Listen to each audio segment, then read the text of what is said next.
Why do you hate posting on LinkedIn? There is a thread on Reddit that asks professionals, why they don't post on LinkedIn. There was lots of discussions and lots of comments, and I went through them all and distilled them down to 4 core ideas of why people hate posting on LinkedIn. In this video, I'm going to break down what those fears were, what those concerns were, and at the very end of it, I'll talk about how to overcome those concerns.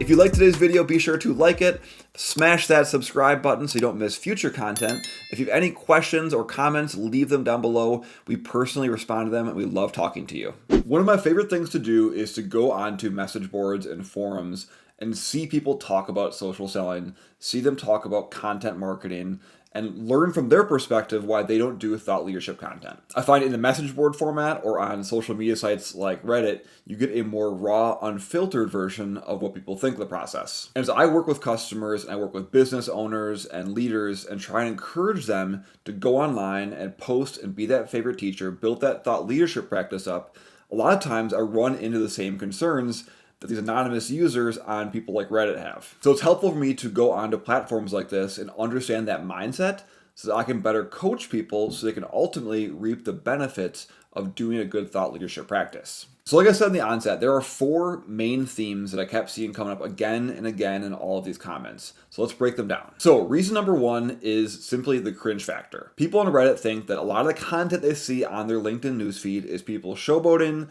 and hyping themselves up and hyping their companies up. Oh, now you're just showing off. They feel it's a lot of self-congratulatory and high-performance arts of creating content. Something like getting a minor certification or passing some little credential all of a sudden becomes this thing that warrants hundreds of congratulation messages about. And yes, that is definitely true. I'll say from my perspective, a lot of that comes from the fact that LinkedIn likes to promote that for people. So as you make job changes or as you get certifications, oftentimes the people doing that and updating their profile aren't prolific content creators. So LinkedIn wants to encourage them to stay in the platform by pushing that content out there and encouraging people to leave congratulatory messages for them. This in turn gets them excited, keeps them on the platform, and all of a sudden they have more active users for advertisers. So yes, 100% the showboating and cringe factor is there. So reason number 2 is that the feed is losing its soul, or so they feel. So a couple of things that kind of come into that. And number 1 is just the amount of AI generated content. And this is definitely not unique to LinkedIn.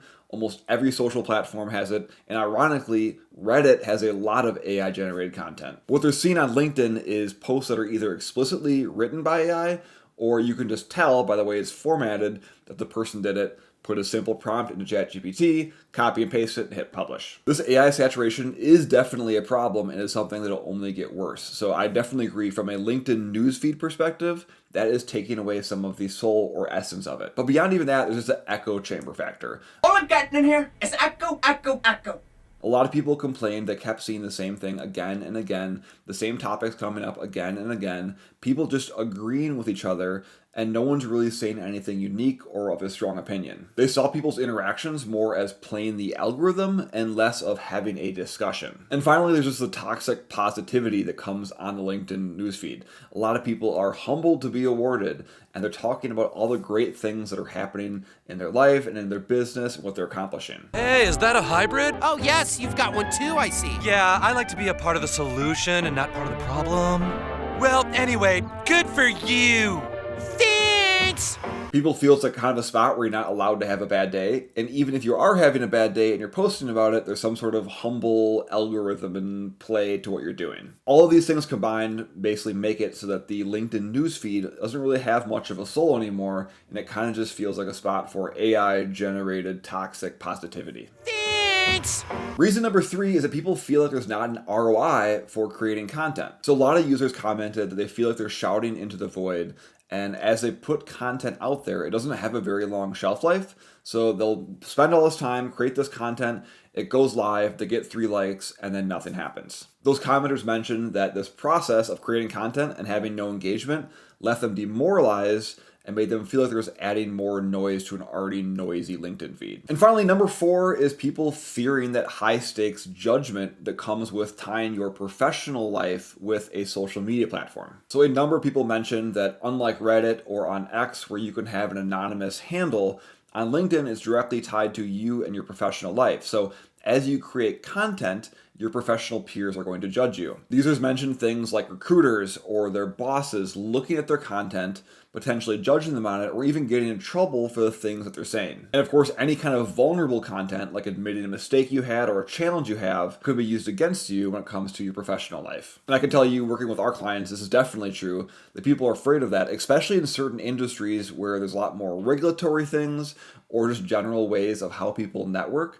that this idea of putting content out there, even if you're not being vulnerable, simply just putting content out there, people are afraid of being judged. So those are the 4 things that stop people from posting. But some comments did mention that if they're able to get over those things, the users that actually consistently created content, there was rewards. Some users mentioned a silver lining that if they're able to get over the cringe, create content on a regular basis, that actually there is some real business value there. Users noted that once they started getting inbound leads or new job offers, all of a sudden that performance or that whole charade they thought they were doing from creating content actually turned into a real strategy. I think that's a really big takeaway, that no matter what, if you are creating content, it does feel hard, it does feel cringy, it does feel uncomfortable. But I promise you that every single creator that you watch, from on YouTube or on LinkedIn or on X or on TikTok, no matter what, all of those people started somewhere. It felt uncomfortable, it felt cringy,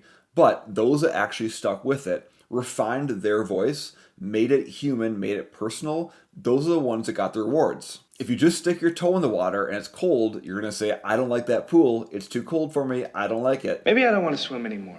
But for those who actually jump in, get used to it, they start to get the benefit from it. So here are 3 takeaways that I want you to have from looking at all these crowdsourced comments I got about why people don't like posting on LinkedIn. Number 1 is skip the AI. Don't have AI create content for you. Yes, you could have it assist you, but when you're creating content, do your first draft all by yourself so it's actually you, the human, coming in with your own unique insights. Tip number 2 is to be helpful and not hypey. We talk all the time in our business about being that favorite teacher for your audience, but don't go in and be self-congratulatory. Actually come in and think about who your audience is. Think about how you can serve them better through the content you can create. And finally, talk about real experiences. Don't just talk about platitudes. Don't just talk about hype things that anybody can mention. Actually share things that you went through, struggles you overcame, how you helped a customer personally. That's the kind of stuff that's actually helpful for your audience. Coming from real experience shows your expertise. So let me know what you think. Why are you not posting on LinkedIn? Do any of the things that are mentioned in these crowdsourced comments resonate with you? I'd love to know in the comments.